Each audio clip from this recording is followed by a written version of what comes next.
This is the Lions Unchained podcast, where the shackles of your mind are broken. It's not for the faint-hearted, but the chosen few who've embraced the call to leadership, dare to venture where others will not, and believe in God's supernatural power. Join Carl Joseph now for a life-changing word. Get ready to be unleashed into your destiny.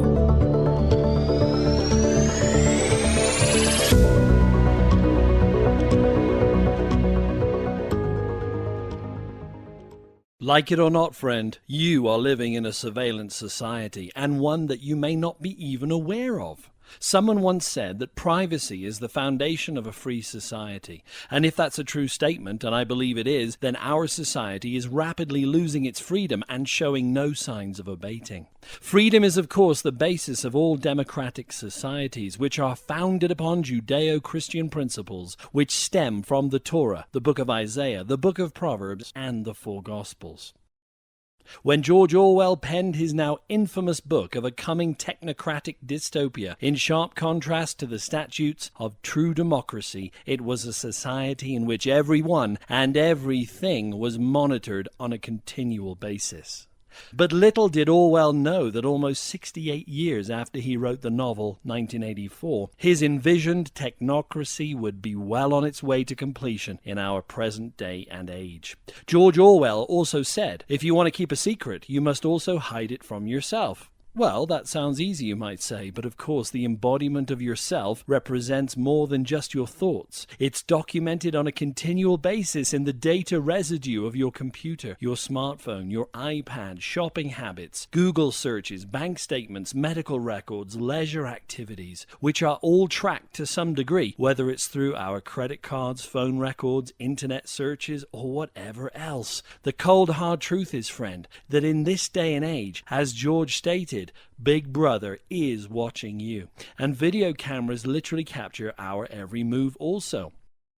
Our credit cards have recently been installed with RFID chips, which now offer a greater level of surveillance sophistication from the credit card companies of yesteryear. The fast-approaching internet of all things will soon be able to notify your fridge that the milk is running low and place a call to the local grocery store for its replacement. Sounds far-fetched, doesn't it, friend? But these technologies are on the cusp of being introduced to modern-day America. And here's a little-known fact about Google, friend. That friendly search engine you use every day for your internet searches. Google makes billions of dollars every year by revealing information it gains from deep mining its users' internet searches and selling them to third parties. It sells your search records at their discretion. Sounds fair? No, it doesn't. But once again, this is a precursor to the coming New World Order, and only Christians will be able to escape its clutches.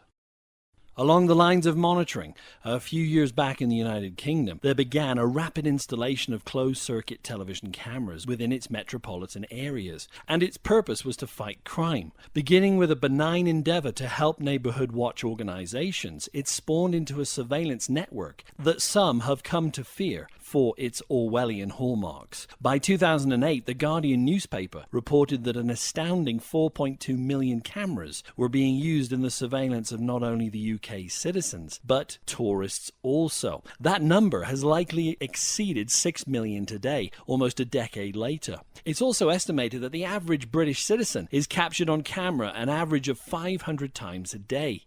Even the good old London double-decker bus has now been outfitted with 60,000 cameras, in addition to 10,000 cameras on the subway or tube.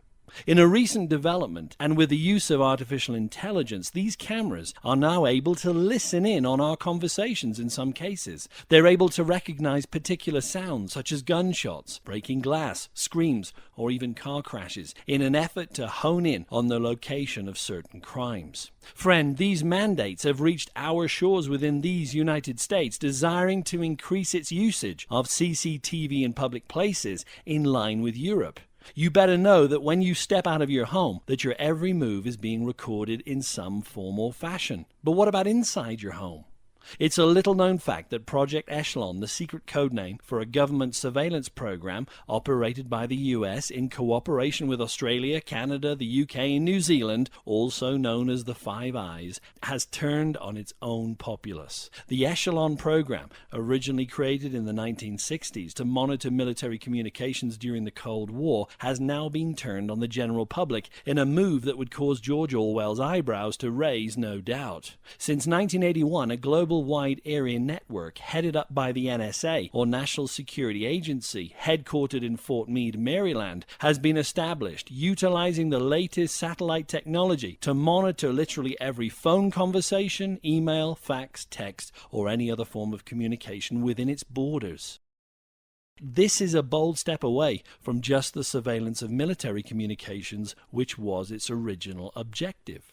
For at least 50 years, the NSA has been decoding and reading top-secret messages of key governments and businesses as easily if the communications had been transmitted in the open. When we write an email, friend, we should do so as if a police officer is watching us, because the police within the 157 nations that are members of Interpol are able to access any and all of our email and internet searches at any time of their choosing. And what if I were to tell you that your own TV set is spying on you?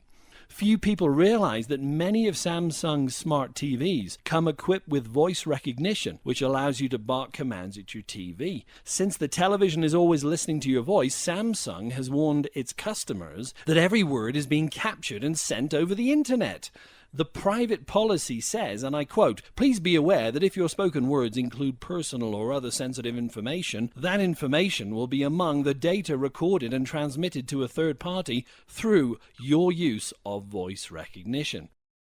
Did you get that, friend? Open disclosure from Samsung, saying that they're not only spying on you, but capturing your data, sending it over the internet, and transmitting it to a third party, which I can assure you they're getting paid to do so. Your phone, your TV, laptop, desktop, gaming system could all be spying on your movements and communications within your own home. Little did we realize that when we entered the 21st century with such anticipation that it would be so nosy, and the culmination of Orwell's vision of dystopia. It's also well known that the NSA has tens of billions of dollars in black budget operations to develop ongoing surveillance projects to protect the United States communications. And we have to realize, of course, that for the sake of our national security in this age of terrorism, much of this work is necessary. Albeit, it should be noted, it could be turned against the general populace if the wrong leader is put into power. These systems are presently unable to monitor all communications real time, but they are housed in a vast data storage facility for access at a later date. So incredible are the technologies available to the NSA that since the 1960s, the sophisticated cameras they possess in these spy satellite networks have been able to photograph the manufacturer's name of a golf ball from up to 60 miles off in space. Imagine, friend, what they're able to do today with the usage of the latest satellite systems and drone technologies. Privacy is fast becoming a thing of the past, and the intrusive nature of these technologies has passed the point of no return, I'm afraid. This is evidence of the two-pronged attack against our privacy and national sovereignty that serves as the means to establish this coming New World Order, and it cannot come to full manifestation until the usage of cash is outlawed firstly. And guess what? We're also fast heading for a cashless society. A cashless society is a society in which all bills and debits are paid by electronic media. No cash whatsoever. You know, Southwest Airlines recently converted to a cashless cabin, and then we have these cashless toll roads, which we can see all around Colorado. According to Marketing Daily, cash accounts for up to 20% of all consumer spending, credit cards 25%, and debit cards 12%. In 1970, the economy's usage of cash was twice as much as it was in 2006. In 1996, checks accounted for 80% of consumer payments, but today it's estimated to be less than half of that. Electronic payments now account for more than 70% of consumer payments worldwide. The portion of cash in usage is drastically and deliberately declining in recent years to the point where cash will no longer be in circulation. And then what follows is a system that will likely require a mark as the unique identifier for our cashless transactions. The chief executive of Visa Europe has gone on record as saying, and I quote, "Paying for goods with notes and coins could be consigned to history within 5 years." And check this out, friend. Even the famous board game Monopoly is actually ditching cash. They're letting go of the fun multicolored money and phasing in Visa debit cards. Parker, who makes the game, has teamed up with the Visa credit card to replace cash with plastic in order for the game to move with the times.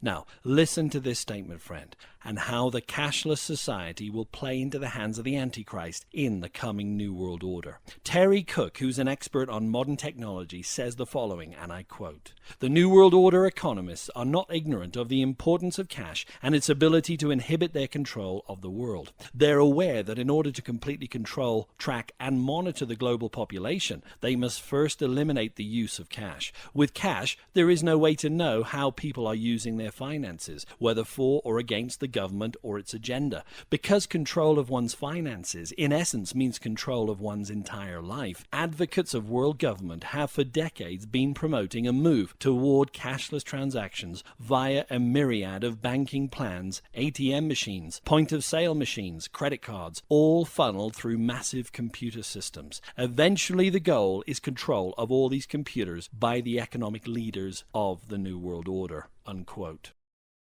Friend, 27% of biblical text concerns prophecy and that which is to come, so we should always be aware of what the Bible says concerning prophecy, which as far as God is concerned is the future written in advance. There's coming a time in the not too distant future when this advanced surveillance technology will be utilized by the son of perdition, better known as the Antichrist. His malevolent desire for a one-world authoritarian technocracy will springboard off the platform of this modern-day surveillance technology. But like I've said many times before, friend, we the church will never see that day. We'll be long gone in the rapture. It's by utilizing the astonishing developments of this modern technology that the Antichrist will finally be able to establish the mark of the beast system, where he causes all, both small and great, rich and poor, free and slave, to receive a mark on their right hand or on their foreheads, and that no one may buy or sell except one who has the mark or the name of the beast or the number of his name.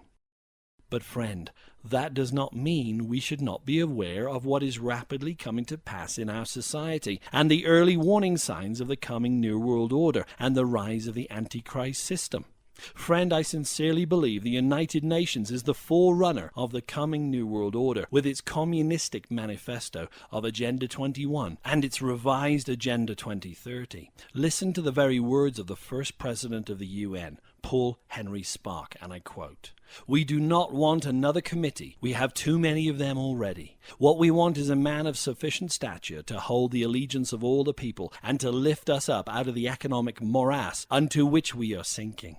Send us such a man, and whether he be God or devil, we will receive him." Wow, friend. Not only are they willing to embrace the devil, little do they realize the Antichrist will come first. Involuntary surveillance is something that we're all getting used to. It's a part of our society, friend. It's not going away, and a precursor to the New World Order. You've been listening to Carl Joseph and the Lions Unchained podcast.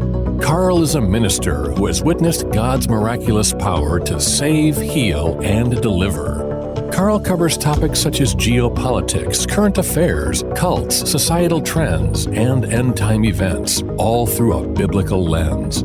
Every Monday, new podcasts are uploaded, so stay tuned for the next opportunity to roar into victory. Check out carljosephministries.com for exciting articles, teachings, and discussion points. See you next week, and don't forget to hit the subscribe button.